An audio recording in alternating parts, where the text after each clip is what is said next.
Did you ever hear about the law that's supposedly on the books here in Lexington that says it's against the law to carry an ice cream cone in your back pocket?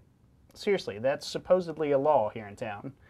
I've spent most of the day on the internet trying to figure out if it's true or not, and, well, apparently a whole bunch of nerds thinks it is true. The only rationalization I can find is that it was written back during the horse and buggy days because people were afraid if you had ice cream in your back pockets, the horses would chase you trying to get to it.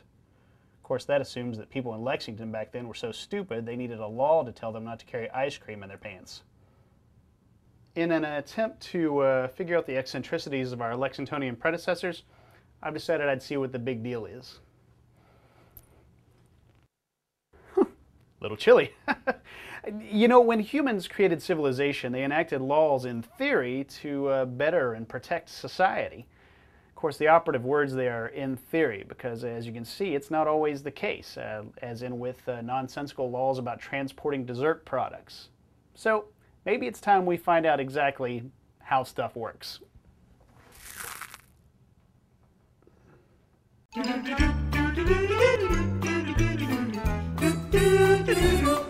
You won't just find weird laws about ice cream on the books. You'll find weird laws about pretty much anything.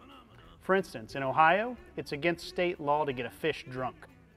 In Texas, it's illegal to graffiti someone else's cow.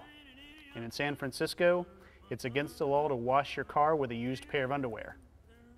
I found out 2 of these the hard way.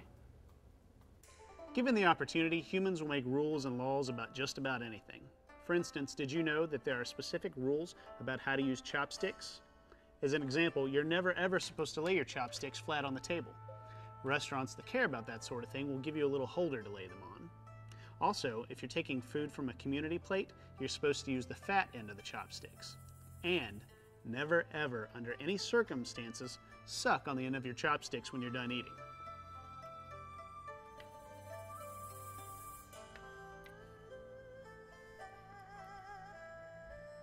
Using your chopsticks wrong will probably only get you a dirty look or 2. Some rules carry harsher punishments, though. Such punishments are often referred to as draconian, after the 7th century Greek lawgiver Draco. Draco's laws were known for being tough. As a matter of fact, the penalty for breaking most laws was death.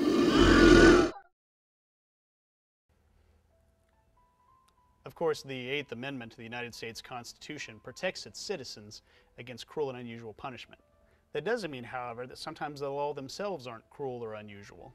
For instance, just recently in Toledo, Ohio, a lot of citizens woke up to find parking tickets on their windshields despite the fact that their cars were parked in their driveways.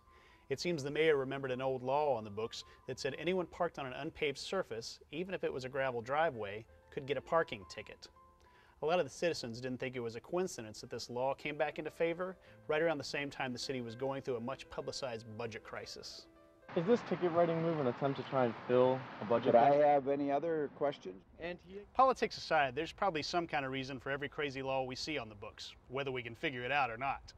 It's when laws get used to hurt people that they stop being beneficial and start being detrimental. By the way, that whole ice cream thing in the back pocket, yeah, that's totally against the law as it turns out. I get a phone call, right?